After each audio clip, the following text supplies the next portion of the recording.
كلينيك الكوثر يا قلوب الحجر، كيهموك غير الفلوس وقزر قزر. خليتي قلبي محطم بلا قدر. من كثرة الأخطاء الطبية بقات بسببك عائلتي حايرة ومحيرة. كنطلب الواحد الأحد وإلا عندكم شي ولاد يجربكم مجرى ليا. كندعي بالنهار وبالليل على هادوك الأطباء دلويل اللي زايدينها بتخرج العينين. ديتي لي فلوسي وخدعتيني، دعوة قضائية معاك ما تكفيني. نتيا ما تصلح معاك غير شوف تيفي. كندعي العالي القدير اللي حسن من الله هاي تاخدي جزائك ونقولولك باي باي. يتهنوا منك ناس فاس وجهات فاس، حطمتيهم بالكذوب والوسواس. راه ماشي غير انا، شحال من ضحيه وضحيه.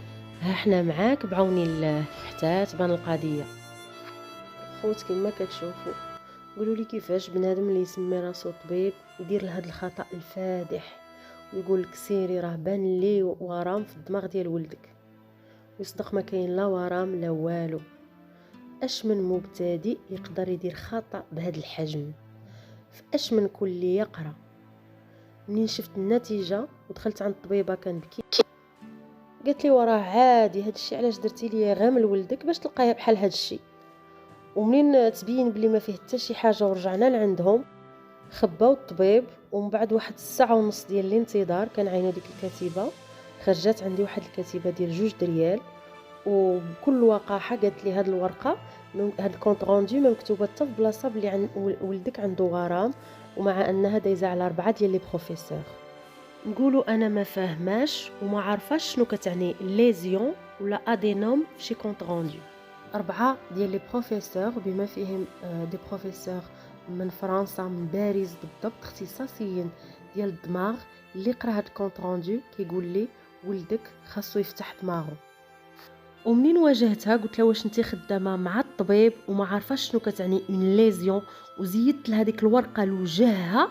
قالت لي وراه ماشي هو اللي كاشا هنايا، غير لا رومبلاسونت ديالو. ايوا قلت لها صافي، يعني لا رومبلاسونت ديالو مكاشيه هنايا، الكاشي مكتوب فيه دكتور مصطفى المحضري، غادي نمشي ندعي هاد لا رومبلاسونت ديالو اللي سميتها مصطفى المحضري. صدقوني راه هادو نفسهم اللي كيقدر يموت عندهم الميت، المريض يقدر يموت عندهم ويحتفظوا به في لامورغ ويكذبوا على عائلته كانه مازال حي باش يكملوا لهم الخلاص. هادو نفسهم اللي قادرين يشدوا ولدك اولا اللي عزيز عليك ويقولوا لك عنده شي حاجه في الدماغ اولا في الكرش، ويشدوه ينعس عندهم بالعاني ويشقوا له ديك البلاصه ويوليو غير يسدوها ويكذبوا عليك، يقولوا لك اري 8 المليون رحنا حيدنا له داكشي. انا بغيت نحسس الناس القراب ليا واللي بعاد اللي عزيزه عليه صحته وشاف هذا الفيديو انه يتجنب ويمتنع، ما يمشيش لهاد الكلينيك الكوثر اللي اصلا سمعته خايبه وحضروني الناس وما سمعتهمش. ما يمشيش للسونتر دو راديولوجي ديال مولاي ادريس اللي كاين في كلينيك الكوثر اللي فيه الدكتور مصطفى المحضري.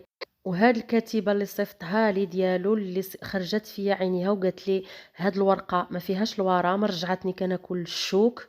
سميتها بالذات عتيقه، كنطلب ربي الهلا يعتقها. اللي فايت كان ضحيه ديال هاد لا كلينيك ولا عنده شي تعقيب يخلي لي كومونتير، وحسبي الله ونعم الوكيل، والحمد لله رب العالمين. السلام عليكم ورحمه الله.